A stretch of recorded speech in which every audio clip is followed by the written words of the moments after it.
नमस्कार दोस्तों, यह है स्टोरी बाय पीएस और आज है हॉरर फ्राइडे। तैयार हो जाइए डर और रहस्य से भरी एक नई कहानी के लिए। लाल हवेली। वह हवेली जो सांस लेती थी। बरसात की वह रात कुछ अलग थी। आसमान से गिरती बारिश किसी साधारण पानी की तरह नहीं लग रही थी, बल्कि ऐसा लग रहा था जैसे अंधेरा खुद टपक रहा हो। दूर दूर तक फैले जंगल के बीचों बीच एक पुरानी हवेली खड़ी थी, लाल हवेली। उसकी दीवारें खून के रंग जैसी थीं, लेकिन वह रंग पेंट का नहीं, बल्कि कुछ और ही लगता था। लोग कहते थे, बारिश पड़ते ही हवेली की दीवारें और गहरी लाल हो जाती हैं, जैसे वे किसी की याद में रो रही हों। कोई वहां जाता नहीं था, और जो गलती से चला जाता वह वापस नहीं आता। लेकिन उस रात 5 लोग उस हवेली की ओर बढ़ रहे थे। 5 दोस्त। आरव, सिया, कबीर, मीरा और राघव, कॉलेज के दोस्त। उनकी दोस्ती पुरानी थी और डर से खेलने की आदत उससे भी पुरानी। भूत वूत कुछ नहीं होता, कबीर हंसते हुए बोला। सब मन का वहम है। मीरा ने खिड़की से बाहर अंधेरे जंगल की तरफ देखते हुए कहा। फिर लोग लाल हवेली का नाम लेते ही कांप क्यों जाते हैं? ड्रामा, राघव बोला। आज रात हम सब कुछ साबित कर देंगे। आरव चुप था। उसका दिल जोर जोर से धड़क रहा था। वह जानता था यह जगह सामान्य नहीं है। लाल हवेली के दरवाजे पर कार हवेली के सामने रुकी। हवेली इतनी बड़ी थी कि वह आसमान को निगलती हुई लग रही थी। उसकी खिड़कियां अंधेरी आंखों की तरह थीं और दरवाजा जैसे किसी दैत्य का मुंह। जैसे ही आरव ने दरवाजा छुआ, ठक, अंदर से आवाज आई। सब चौंक गए। हवा होगी, सिया बोली। दरवाजा अपने आप खुल गया और अंदर से ठंडी हवा का एक झोंका निकला, जिसमें सड़ांध और किसी पुरानी लाश जैसी गंध थी। अंदर का पहला कमरा। हवेली के अंदर कदम रखते ही सन्नाटा छा गया। दीवारों पर पुराने चित्र थे। लोग मुस्कुरा रहे थे, लेकिन उनकी आंखें नहीं। मीरा एक तस्वीर के पास गई। ये लोग सब एक जैसे क्यों दिख रहे हैं? आरव का खून जम गया। तस्वीर में दिख रही लड़की बिल्कुल मीरा जैसी थी। उसी पल पीछे से किसी ने धीमी आवाज में कहा, तुम सब बहुत देर से आए हो। सब पलटे। कमरा खाली था। पहली घंटी। डिंग डिंग। कहीं ऊपर से घंटी की आवाज आई। राघव बोला, चलो ऊपर चलते हैं। सीढ़ियां लकड़ी की थीं और हर कदम पर चरमराने की आवाज आ रही थी, जैसे कोई अंदर से रो रहा हो। हवेली उन्हें देख रही थी। जैसे जैसे वे ऊपर बढ़े, आरव को ऐसा लगने लगा कि दीवारें हिल रही हैं। क्या क्या ये सांस ले रही हैं? उसने धीरे से पूछा। सिया हंसी। डर गए क्या? तभी दीवार से एक लाल बूंद टपकी और आरव के हाथ पर गिरी। वह खून था। गरम, ताजा। पहला बंद दरवाजा। ऊपर एक कमरा था, जिसका दरवाजा खुद ब खुद बंद हो गया।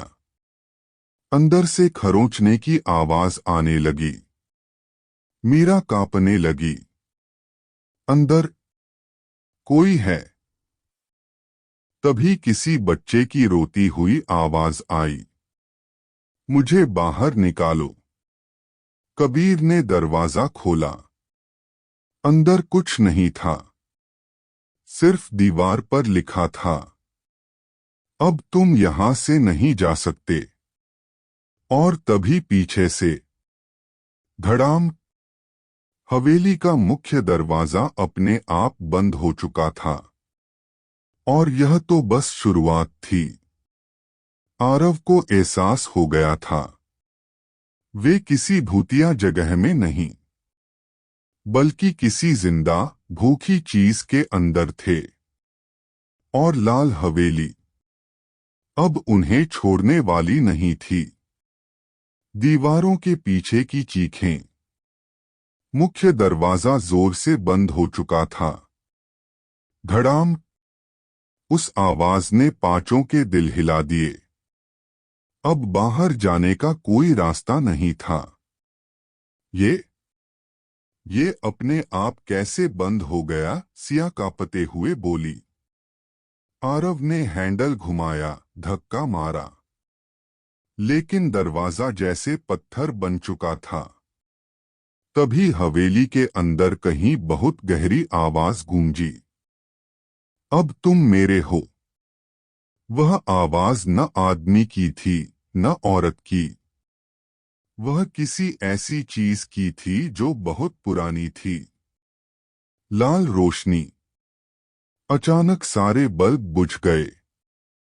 पूरा घर अंधेरे में डूब गया। फिर दीवारों से एक एक करके लाल रोशनी जलने लगी, जैसे हवेली के अंदर खून से बनी मोमबत्तियां हों। उनकी परछाइयां दीवारों पर अजीब तरह से हिलने लगीं, मानो किसी और की परछाइयां उनके साथ खड़ी हों। मीरा ने धीमी आवाज में कहा, हम अकेले नहीं हैं। कदमों की आवाज, ऊपर से किसी के चलने की आवाज आई।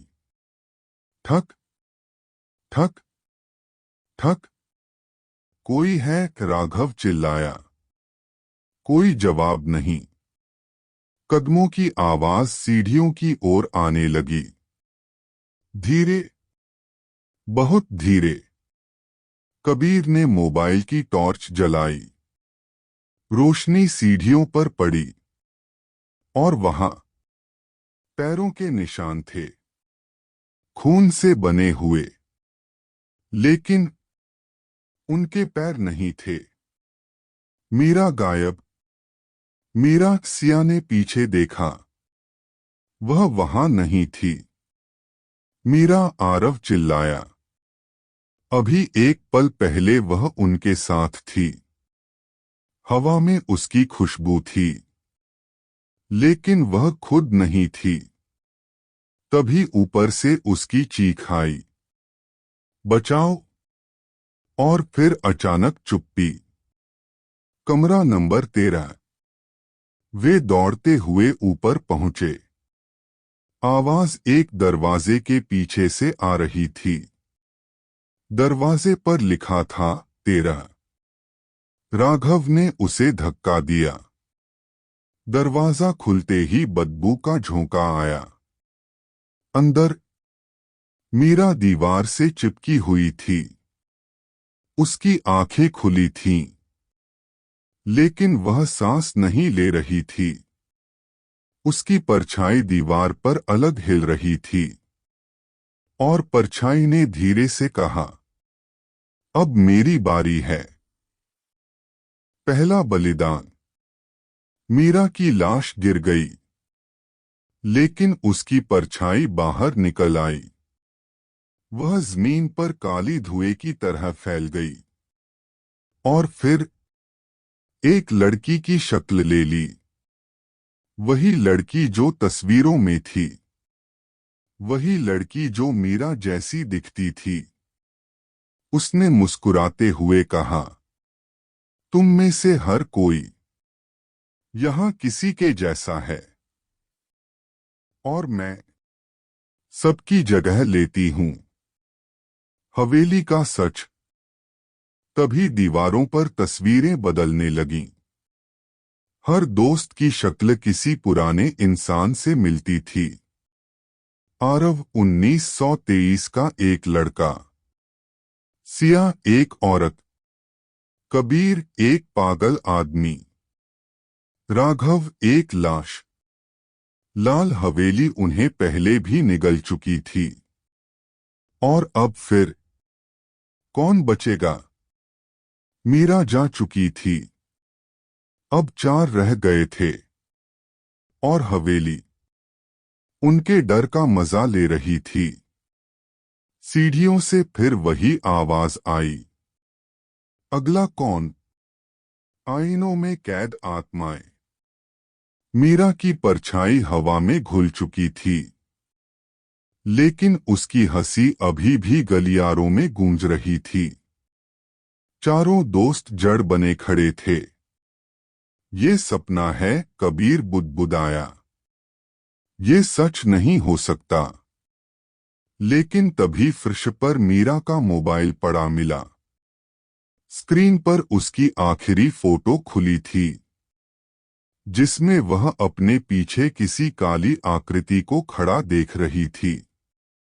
यह सपना नहीं था। आईनों का गलियारा। लाल रोशनी उन्हें एक लंबे गलियारे की ओर खींचने लगी। उसके दोनों तरफ बड़े बड़े शीशे लगे थे। हर शीशे में उनका अक्स था, लेकिन थोड़ा अलग। आरव के शीशे में उसकी आंखें पूरी काली थीं। सिया के शीशे में वह रो रही थी। कबीर के शीशे में उसका चेहरा कटा हुआ था।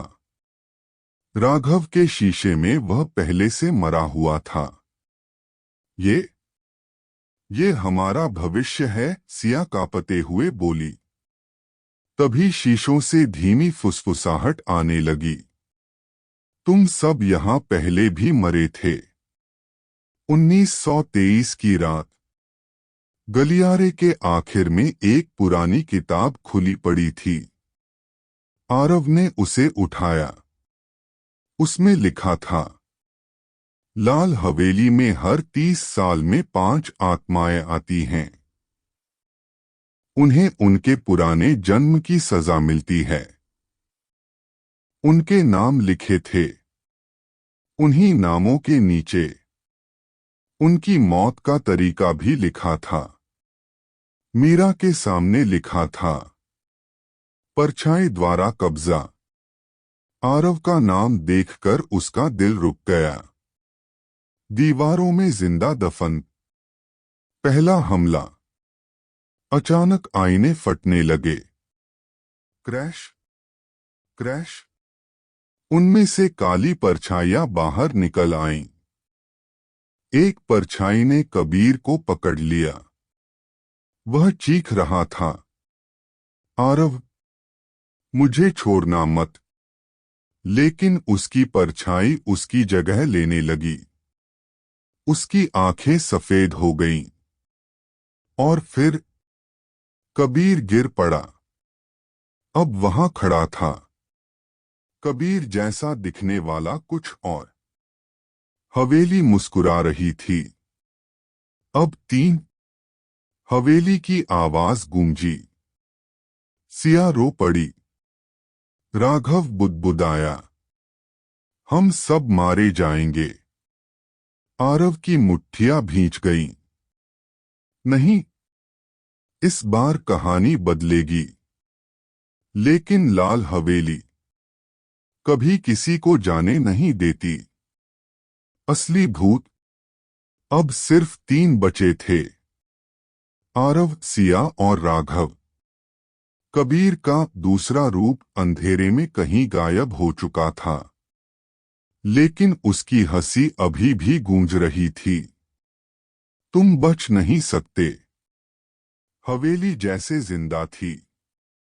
खून से लिखा सच। वे भागते हुए एक पुराने कमरे में पहुंचे। कमरे की दीवारें खरोंचों से भरी थीं। बीच में एक मेज थी। और उस पर एक पुरानी डायरी। आरव ने कांपते हाथों से खोली। उसमें लिखा था, मैं राधिका इस हवेली में 1923 में मारी गई। 5 लोगों ने मुझे जिंदा जला दिया। अब हर 30 साल में मैं 5 आत्माएं लेती हूँ।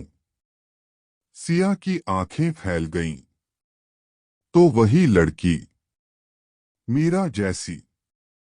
आरव ने सिर हिलाया। वही असली भूत है। भयानक सच। डायरी के अगले पन्ने पर तस्वीर थी, राधिका की, और उसके पीछे 5 लोग। वे सब आरव, सिया, कबीर, मीरा और राघव जैसे दिखते थे। हमने उसे पहले मारा था, राघव फुसफुसाया, और अब वह बदला ले रही है। राधिका प्रकट हुई। कमरे की सारी मोमबत्तियां बुझ गईं। ठंडी हवा चली। फिर सामने वह लड़की खड़ी थी, आधी सुंदर, आधी जली हुई। उसकी आंखों से काला खून बह रहा था। तुम मुझे भूल गए थे, उसने कहा। लेकिन हवेली ने नहीं। राघव की बारी। राधिका ने उंगली उठाई। दीवारें हिलने लगीं। राघव चीखते हुए दीवार में धंसने लगा। आरव, सिया, बचाओ। लेकिन दीवार ने उसे निगल लिया। सिर्फ उसके नाखून बाहर रह गए। अब 2 बचे। राधिका मुस्कुराई। 2 और। हवेली में हर जगह खून टपकने लगा। आरव ने सिया का हाथ पकड़ा। हमें इसे खत्म करना होगा, नहीं तो हम भी। राधिका की हंसी गूंजी। यह हवेली मेरी है। हवेली का जन्म। राघव की आखिरी चीख अभी भी दीवारों में गूंज रही थी। अब सिर्फ आरव और सिया बचे थे। हवेली के फर्श पर खून की धारियां अपने आप रास्ता बना रही थीं, जैसे किसी अनदेखी शक्ति ने उन्हें खींच लिया हो। वे एक गुप्त दरवाजे तक पहुंचे। दरवाजे पर लिखा था, सच के बिना मुक्ति नहीं। पुराना तहखाना। दरवाजा खुलते ही वे हवेली के नीचे बने तहखाने में पहुंच गए। वहां सैकड़ों मोमबत्तियां जली थीं, और बीच में एक जला हुआ कंकाल रखा था। उसके पास एक पुराना पुजारी का ग्रंथ था। आरव ने पढ़ा, राधिका को 5 लोगों ने काले जादू के लिए बलि चढ़ाया था। उसकी आत्मा को हवेली में बांध दिया गया। अब जब तक 5 वही आत्माएं फिर से वापस न आए, वह मुक्त नहीं हो सकती। सिया कांप गई। तो हम उसी कर्म का फल हैं। राधिका का दर्द। हवा में एक औरत की रोती हुई आवाज आई, मैं मरना नहीं चाहती थी।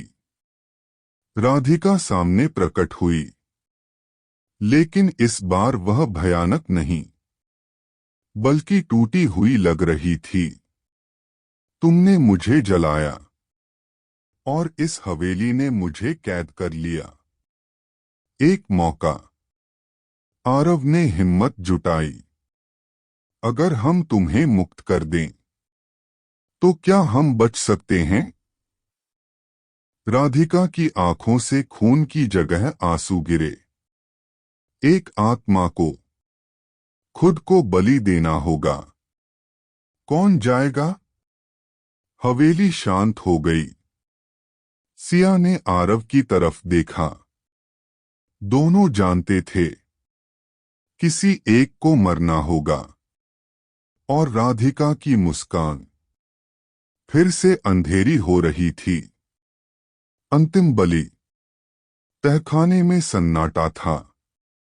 मोमबत्तियों की लौ बिना हवा के हिल रही थी, जैसे कोई अदृश्य शक्ति सांस ले रही हो। आरव और सिया आमने सामने खड़े थे। दोनों की आंखों में एक ही सवाल था, कौन मरेगा? सिया का फैसला। सिया ने धीरे से कहा, आरव, पिछले जन्म में हमने गलती की थी। इस बार उसे मुझे ठीक करने दो। नहीं, आरव चिल्लाया, मैं तुम्हें नहीं खो सकता। सिया मुस्कुराई, अगर मैं मरूंगी तो शायद पहली बार। हम कुछ सही करेंगे। काला घेरा। राधिका ने फर्श पर खून से एक गोल घेरा बना दिया। इसके अंदर जो जाएगा वह कभी वापस नहीं आएगा, उसने कहा। सिया आगे बढ़ी। आरव के हाथ कांप रहे थे। सिया, मत जाओ। लेकिन वह पहले ही घेरे में खड़ी थी। सच का पल। जैसे ही सिया ने कदम रखा, हवेली चीख उठी। दीवारें फटने लगीं। छत से काला धुआं गिरने लगा। राधिका की आत्मा दर्द से कराह उठी। मैं मुक्त हो रही हूं। अंतिम चीख। सिया की आंखों से रोशनी चली गई। उसके होंठ हिले। आरव, जीना। और वह जमीन पर गिर पड़ी। हवेली का लाल रंग धीरे धीरे फीका पड़ने लगा। लेकिन राधिका की परछाई अब भी कांप रही थी। अभी एक और बाकी है। उसकी आंखें आरव पर टिक गईं। आखिरी टकराव। सिया जमीन पर पड़ी थी, निष्प्राण, शांत। हवेली का रंग हल्का पड़ चुका था, लेकिन अंधेरा अभी पूरी तरह गया नहीं था। आरव घुटनों पर गिर पड़ा। मैंने उसे खो दिया।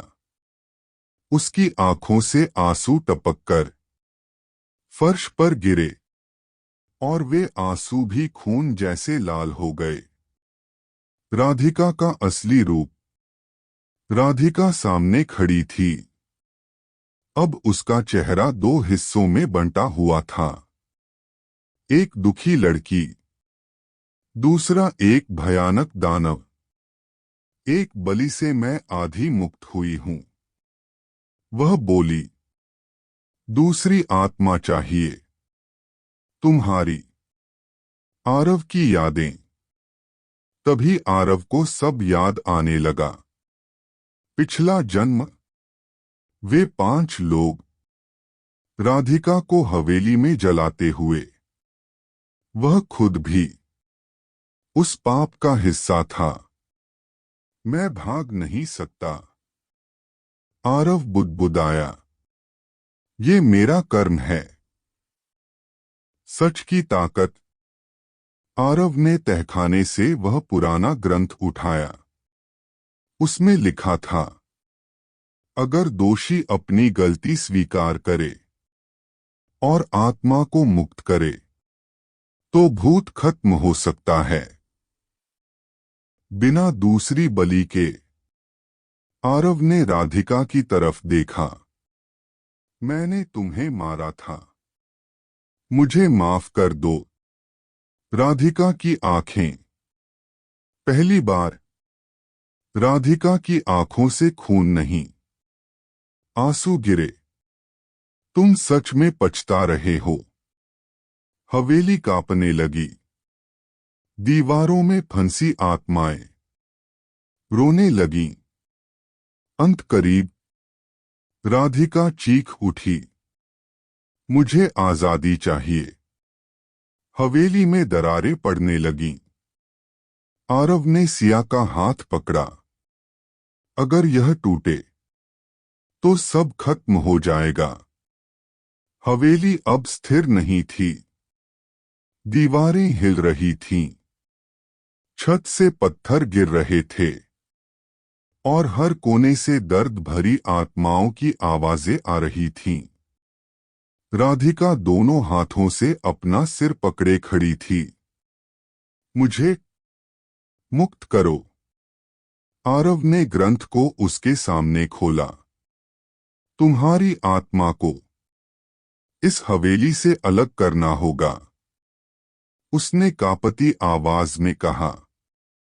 अंतिम रस्म। आरव ने अपनी हथेली से खून निकाला और फर्श पर वही घेरा बनाया जो पहले सिया के लिए बना था।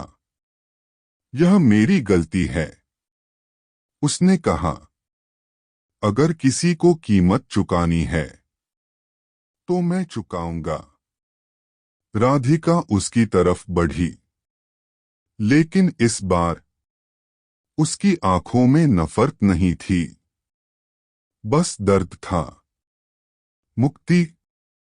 जैसे ही आरव ने मंत्र पढ़ा, हवेली से तेज रोशनी फूटी। राधिका की आत्मा उसके शरीर से अलग होकर आसमान की ओर उठने लगी। धन्यवाद, उसकी आवाज गूंजी और फिर वह गायब हो गई। लाल हवेली का अंत। पूरा घर रेत की तरह टूटने लगा।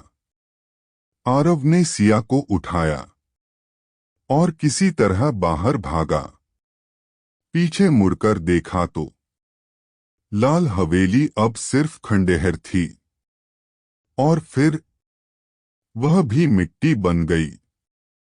आखिरी डर। सिया की आंखें अचानक खुल गईं। आरव। वह जिंदा थी, लेकिन उसकी परछाई दीवार पर नहीं थी। और कहीं दूर राधिका की हंसी फिर से गूंज उठी। कहानी अभी खत्म नहीं हुई। इस महीने के अंत तक 30 सब्सक्राइबर पूरे करने का लक्ष्य है। अगर आपको हॉरर रेडियो बाय P.S पसंद है तो अभी सब्सक्राइब करें और अपने दोस्तों के साथ शेयर करें। आपका एक सब्सक्राइब हमारी सबसे बड़ी ताकत है। Story by P.S